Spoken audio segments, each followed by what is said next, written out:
آئیے امام حسن مجتبی رضی اللہ تعالیٰ عنہ کی شان بیان کرتا ہوں۔ میرے آقا نے ارشاد فرمایا کہ جس مومن کا بدن امام حسن مجتبی رضی اللہ تعالیٰ عنہ کے جسم مبارک سے چھو گیا،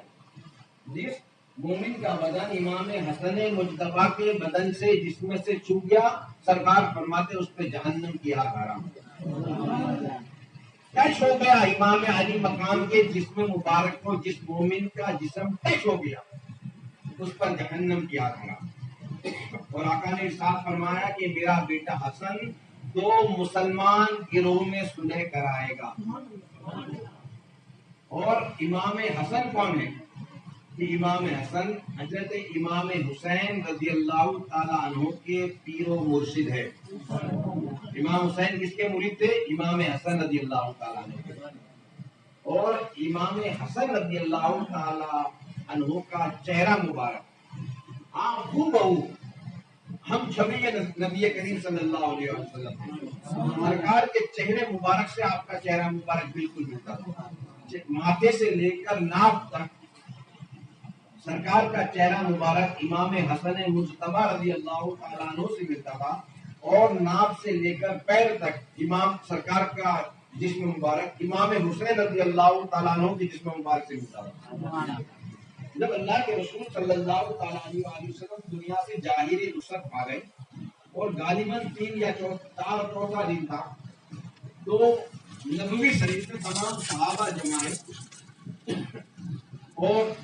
سرکار کی ظاہری رخصت کے بعد حضرت ابوبکر صدیق رضی اللہ تعالیٰ عنہ آپ خلیفہ بنے، اور خلیفہ بننے کے بعد آپ منبر پر امت کو خطاب کرنے کے سرکار کی امت کو خطاب کرنے کے لیے، درس دینے کے لیے، نصیحت کرنے کے لیے سرکار کے منبر شریف تھا، اس پر تشریف فرما ہوئے، اس پر جا کر بیٹھے، لیکن اس جگہ پر نہیں بیٹھتے تھے کہ جہاں پر سرکار کھڑے، جہاں سرکار کے قدم مبارک رہتے تھے اس جگہ پر آپ بیٹھتے تھے۔ تو جا کر بیٹھے حضرت ابوبکر صدیق رضی اللہ تعالیٰ عنہ تمام صحابہ کا مجمع نبوی شریف میں تشریف فرمائے، اور حضرت ابوبکر صدیق رضی اللہ تعالیٰ عنہ بھی منبر شریف پر بیٹھے ہوئے، جنی اور نیچے نبوی شریف کے اندر صحابہ رسول بیٹھے ہوئے، مولائے کائنات بیٹھے ہوئے، اور مولائے کائنات حضرت علی رضی اللہ تعالیٰ عنہ کی گود میں امام حسن مجتبی رضی اللہ تعالیٰ عنہ تشریف فرمائے۔ جیسے ہی ابوبکر صدیق رضی اللہ تعالیٰ عنہ نے فرمایا الحمدللہ، ابھی صرف خطبہ شروع کرنا تھا اور الحمدللہ اتنا ہی کہا تھا کہ حضرت امام حسن مجتبی رضی اللہ تعالیٰ عنہ مولائے کائنات کی گود میں سے کھڑے ہو گئے، اور کھڑے ہونے کے بعد آگے تشریف لائے، اور ابوبکر صدیق رضی اللہ تعالیٰ عنہ کی جا کر مخاطب پر کہا کہ آپ نیچے اتریے، یہ ہمارا ممبر ہے، یہ میرے نانا کا ممبر ہے، آپ نیچے اتر جائیے۔ ابھی سرکار کو دنیا سے ظاہری رخصت پائے 3 دن ہوئے تھے، ظاہر سی بات ہے وہ چھوٹی عمر کے تھے، بچپنا کا عالم تھا، اور سرکار کے ساتھ بہت کھیلتے تھے، وہ ہمیشہ سرکار ممبر مبارک پر تشریف